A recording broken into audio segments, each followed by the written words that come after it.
O Senhor esteja convosco. Ele está no meio de nós. Proclamação do Evangelho de Jesus Cristo segundo Mateus. O Senhor. Naquele tempo disse Jesus aos seus discípulos: Ouvistes o que foi dito, olho por olho e dente por dente.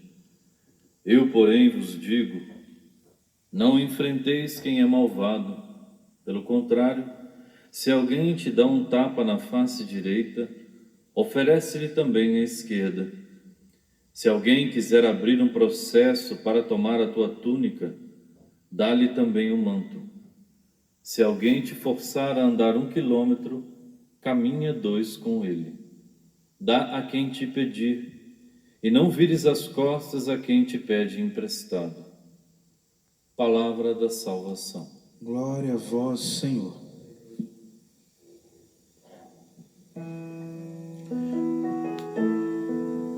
O Senhor fez conhecer a salvação.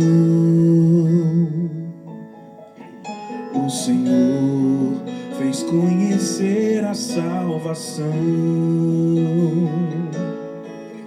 O Senhor fez conhecer a salvação. O Senhor fez conhecer a salvação.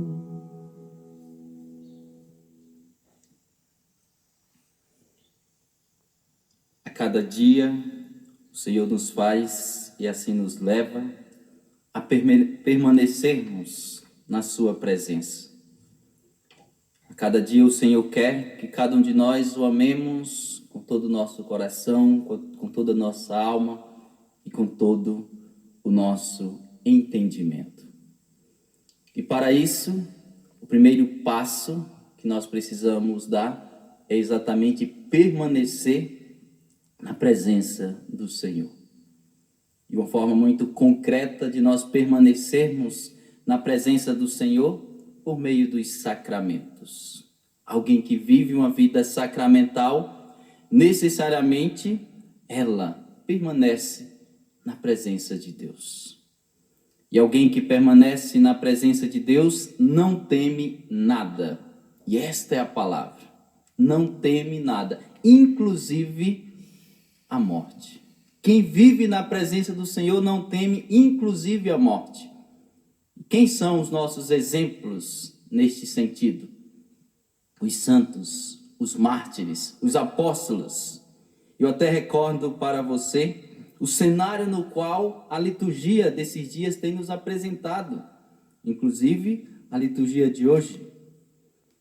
O cenário é de perseguição, não está tranquilo não. Não sei se você observou depois, você que está em casa pode retomar até agora, você que está aqui, ao sair da missa, se assim você puder, tente ver o cenário no qual a leitura está localizada. Paulo, antes da sua conversão, era um perseguidor da igreja. Perseguia a todo custo a igreja. Onde tinha alguém dizendo, eu sou cristão, Paulo estava lá, ele e sua equipe. E depois da sua conversão, a coisa muda. De perseguidor, ele passa a ser perseguido, e perseguido mesmo. O risco de morte que os outros corriam por causa de Paulo e sua equipe, agora era Paulo que corria. Mas aqui nós podemos ter uma abrangência maior, inclusive para os demais apóstolos. Tanto é que todos, com exceção de São João, foram martirizados, se tornaram mártires. O cenário de pregação dos apóstolos foi exatamente um cenário de perseguição. E o que eles fizeram? Correram. Meu Deus do céu, vamos correr todo mundo. Não, enfrentaram. Mas enfrentaram em que sentido? Enfrentaram dando continuidade, falando do amor de nosso Senhor. O enfrentamento não foi, vamos pegar em armas, vamos pegar em espada, vamos criar um grupo aqui, vamos revolucionar. Não. A arma que os apóstolos usaram foi a oração, a Eucaristia, a penitência, o jejum, uma vida em Deus. Essa foi a arma usada pelos apóstolos. Porém, eles não abriram mão de pregar o evangelho. Não abriram mão. Mesmo colocando em risco a sua vida. Olha só, não era correndo risco de perder um dedinho. Não era o risco de perder uma unha. Não, era risco de perder a vida. Mas eles tinham claro no seu coração que Jesus precisava se tornar conhecido e, consequentemente, amado. As pessoas precisavam entender que sem Jesus não tinha salvação. E porque os apóstolos tinham isso claro no coração, eles enfrentavam qualquer dificuldade, qualquer tribulação. Não damos a ninguém nenhum motivo de escândalo para que o nosso ministério não seja desacreditado. Mas em tudo nos recomendamos como ministro de Deus, com muita paciência. Aí começa aqui depois do 4, olha só, tranquilíssimo. Em tribulações, em necessidades, em angústias, em açoites, em prisões, meu Deus do céu. Era esse o cenário. Foi esse o cenário que os apóstolos enfrentaram e nem por isso abriram mão. Hoje de madrugada, e eu perdi o sono, eram 4 e pouco da manhã, e eu fui rezar. Eu li umas 300 vezes essa leitura, eu disse, meu Deus do céu, eu preciso no mínimo, no contexto que nós estamos, ser um padre melhor. Eu preciso gastar a minha vida falando de nosso Senhor Jesus Cristo, levando as pessoas a amarem nosso Senhor, mesmo que isso custe a minha vida. E ali eu rezava no silêncio do meu quarto, ali na minha escrivaninha, meu Deus, dá-me a graça, que não é querer, é a graça de não negar o teu nome de jeito nenhum, sobretudo nas dificuldades. Porque ser um cristão, quando tudo está tranquilo, gente, é bom demais. Testemunhar o nome de Jesus na abundância é bom demais. Testemunhar o nome de Jesus quando todo mundo está aplaudindo é bom demais. É uma delícia, é maravilhoso. A questão é testemunhar o nome de Jesus na perseguição, na exclusão. Quando todo mundo olha para você e diz, não fique perto de mim. Não quero nem saber de você. Aí é hora de nós testemunharmos nosso Senhor. E eu tenho me preocupado com o tipo de cristãos que nós às vezes estamos sendo, cristãos frouxos, que qualquer perseguição a gente quer cair fora. Vai para o cantinho da parede chorar. Parece criança com birra. E não é esse o caminho que os apóstolos trilharam e o mestre em primeiro lugar trilhou, não. Não é o cantinho e chorar, não. Meu Deus do céu, todo mundo me perseguindo, ninguém quer saber de mim. Isso é infantilidade. Cristão de verdade enfrenta com sabedoria as realidades. Mas eu repito, enfrentar não no aspecto violento, enfrentar no sentido de testemunho. Entenda aqui enfrentamento como testemunho, que os apóstolos não abriram mão da verdade, a ponto de custar a sua vida, mas não abriram mão. Foram homens e mulheres que tinham uma vida íntegra, uma vida sacramental, uma vida em Deus, e saíram testemunhando o nome de Jesus onde quer que eles estavam. Isso eles fizeram até o último instante da sua vida. Não abriram mão. E como eu vos disse, eu me preocupo com tipo de cristão que às vezes nós somos. Qualquer coisinha nós queremos abrir mão. Qualquer perseguição, tchau, fui. Cristãos frouxos. Cristãos frouxos. Eu tenho medo de ser um padre frouxo. Com 1 ano de ordenado, fiz isso semana passada, dia 7. Mas eu estou com medo de ser um padre frouxo, que abre mão da verdade só porque alguém olhou com a cara feia. Eu tenho medo. E hoje de madrugada, meu Deus do céu, eu acordei, fiquei rezando. Eu digo, Senhor, dai-me a graça, que eu não quero abrir mão da tua verdade. Custe o que custar, inclusive a minha vida. Mas eu não quero abrir mão da verdade, porque no que eu como padre especialmente abro mão da verdade, eu coloco em risco a salvação das pessoas. Não risco uma unhazinha perder, eu ponho em risco a salvação das pessoas. Porque sem nosso Senhor Jesus Cristo, sem abraçar a fé, não tem como se salvar.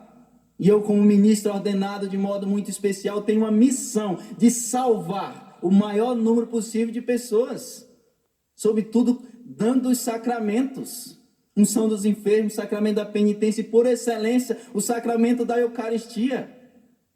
Esses dias conversando com o bispo, e ali eu vi a dor do coração daquele bispo. Eu só faltei chorar junto com ele. Ele dizia: padre, só acredita que tem padre meu, e ele usou essa expressão, que não quer celebrar a Santa Missa ainda, mesmo sendo permitido aí 40% do espaço, não quer celebrar a Eucaristia, está com medinho. Uma coisa é ser imprudente, outra coisa é não querer celebrar a Eucaristia. Olha aqui o santuário, o cuidado que nós temos, distanciamento de 1,5 metro no mínimo, 2 de fundo. Daqui a pouco vocês vão sair, vai entrar uma equipe aqui higienizando tudo, deixando prontinho. Isso é cuidado, isso é prudência. Nós estamos no contexto de uma pandemia. Prudência, cuidado nós precisamos ter. Mas imagine optar por não celebrar a Eucaristia. Meu Deus do céu, é muito sério. E ele dizia: tem padres, não é um. E era essa dor do coração desse bispo: padres. Não era um padre, padres. E ele tendo que convencer o padre que precisava celebrar a Eucaristia. Meu Deus do céu, olha onde nós chegamos. Olha quando ele falava de: meu Deus do céu, Deus abençoe, senhor bispo, a sua missão. Deus abençoe a sua missão, rezarei por senhor. E estou rezando, inclusive nessa missa, quando eu entrei eu lembrei e eu digo: eu vou rezar por esse bispo, para que possa saber conduzir, mas também os demais bispos e sobretudo por esses padres. O contexto que o evangelho foi implantado foi um contexto de perseguição. Mas os apóstolos, os primeiros cristãos, não tiveram medo de enfrentar qualquer coisa, não tiveram medo de enfrentar qualquer dificuldade. Entendendo uma coisa: perseguição faz parte de nós cristãos. Eu fico impressionado quando alguém é perseguido e de imediato já quer largar a mão. Sendo que faz parte, está no pacote. Quem abraça o cristianismo, quem abraça nosso Senhor, abraça a cruz. Faz parte, a ponto sim, uma vida de um cristão que vive na abundância. Tranquilidade é sinal que não está vivendo um cristianismo sério. Não está sendo um autêntico cristão. Quem não é perseguido não é um autêntico cristão. Entendendo que nós cristãos estamos sempre andando na contramão, nadando contra a maré. O mundo não vai nos entender. Padre, vamos pensar numa linguagem que todo mundo entenda. Não existe linguagem que o mundo nos entenda. Precisamos entender isso, pelo amor de Deus. Vamos andar sempre na contramão, nadar contra a maré. O mundo nunca vai nos entender. E é nesse cenário, é nesse mundo que nós estamos. E que cristãos nós queremos ser? Que cristão você quer ser? Que cristão? Você que está aqui no santuário, você que está aqui, que cristão você quer ser? Na hora que a coisa pegar, você vai correr ou vai ficar? Vai para o cantinho da parede chorar e morder a unha, ou você vai enfrentar? Que cristão você quer ser? Que nós somos convidados por nosso Senhor Jesus Cristo a não abrirmos mão da verdade. E muita gente, na hora que a coisa apertar, vai abrir mão da verdade. Como eu vos disse, nessa madrugada teve uma oração que eu fiz, foi: Senhor, que eu não abra mão da verdade do Evangelho. Que eu não abra mão da verdade do Evangelho. Eu coloco em risco a minha salvação, mas eu coloco em risco também a salvação dos outros. Eu não posso. Eu não posso mesmo. Com sabedoria, com discernimento, no Espírito, nós precisamos testemunhar o nome de nosso Senhor Jesus Cristo. O que nós não podemos ser cristãos revoltados. Jamais. Nós não somos convidados a ser cristãos revoltados. Por outro lado, podemos ser cristãos indignados. A indignação é necessária. Tem situação que você olha e não tem como se conformar. Porque senão a gente vai entrar num conformismo onde você não pode falar nada, onde você não pode dizer nada.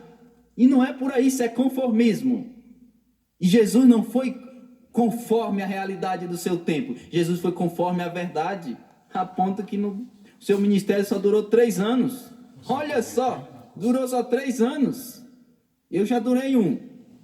Espero, enquanto puder pregar o nome de Jesus, pregarei. Talvez meu ministério não vai durar muito, mas enquanto durar eu quero testemunhar o nome de nosso Senhor. Talvez dure o tanto de Jesus, não tem problema. Porque eu sei que depois da perseguição, depois da chicotada, depois disso, daquilo, tem um céu que me espera. E é isso que eu quero. Não quero privilégio, não quero fama, não quero ser conhecido, eu quero o céu. Mas eu não quero ir sozinho, não. Primeiro que eu sou padre, tenho uma missão. Quero levar muita gente comigo. Depois da perseguição, depois do sofrimento, tem um céu que nos espera. E é isso que consola o nosso coração. Portanto, diante das situações do mundo, não nos revoltemos, que não é esse o convite de nosso Senhor, mas sejamos indignados no aspecto de não nos conformarmos. Sejamos no mundo um sinal do amor de nosso Senhor Jesus Cristo. Sejamos no mundo um sinal do céu, um sinal da eternidade.